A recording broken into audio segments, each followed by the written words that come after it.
అందరికీ నమస్కారం. ఈపీఎస్ పెన్షన్దారులకు కేంద్ర ప్రభుత్వం త్వరలోనే శుభవార్త అందించే అవకాశం ఉంది. ఈపీఎస్ పెన్షన్దారుల హయ్యర్ పెన్షన్ విషయంలో కేంద్ర సర్కార్ త్వరలోనే కీలక నిర్ణయం తీసుకోనుంది. ఇప్పటికే ఈపీఎస్ పెన్షన్దారులు పెద్ద ఎత్తున ఆందోళనలు చేస్తున్నారు. పూర్తి వీడియో చూడండి, దాటవేయకండి. టాపిక్లోకి వెళ్లే ముందు మా ఛానల్ని అందరూ సబ్స్క్రైబ్ చేసి మాకు మద్దతు ఇవ్వాలని మేము మిమ్మల్ని అభ్యర్థిస్తున్నాము. 2022 ఏడాది నవంబర్లో సుప్రీంకోర్టు హయ్యర్ పెన్షన్ అమలు చేయాలని తీర్పు ఇచ్చింది. అయినప్పటికీ ఆ తీర్పు వచ్చి 2 ఏళ్లు గడిచినా కేంద్ర ప్రభుత్వం ఇంకా చర్యలు తీసుకోలేదు. దీనిపై పెన్షన్దారులో తీవ్ర అసంతృప్తి నెలకొంది. ప్రస్తుతం వేలాది కుటుంబాలు అతి తక్కువ పెన్షన్తో ఇబ్బందులు పడుతున్నాయి. తెలంగాణ, ఏపీలో వేలాది మంది ఉద్యోగులు ఈపీఎస్ 95 స్కీమ్ ద్వారా కేవలం 1,000 రూపాయలు నుంచి 1,500 రూపాయలు మాత్రమే పెన్షన్ పొందుతున్నారు. రాష్ట్ర ప్రభుత్వాల పెన్షన్ స్కీములు మాత్రం భిన్నంగా ఉన్నాయి. తెలంగాణలో వయోవృద్ధులకు 2,000 రూపాయలు మరియు ఏపీలో 4,000 రూపాయలు పెన్షన్ లభిస్తోంది.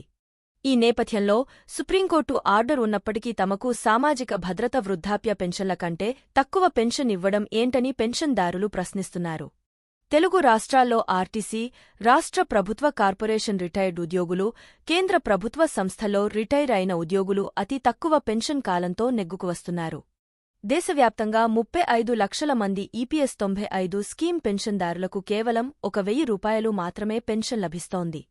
హయ్యర్ పెన్షన్ అమలు చేస్తే కనీస పెన్షన్ 7,500 రూపాయలు అవుతుందని, తద్వారా కాస్త ఉపశమనం లభిస్తుందని పెన్షన్దారులు భావిస్తున్నారు. గత 10 ఏళ్లుగా పెన్షన్ సంఘాలు అఖిల భారత స్థాయిలో కనీస పెన్షన్ 9,000 రూపాయలు ఇవ్వాలని ఆందోళనలు చేస్తున్నాయి. ఈపీఎస్ 95 పెన్షనర్స్ పథకం అర్హులుగా 78 లక్షల మంది పెన్షనర్లు ఉన్నారు.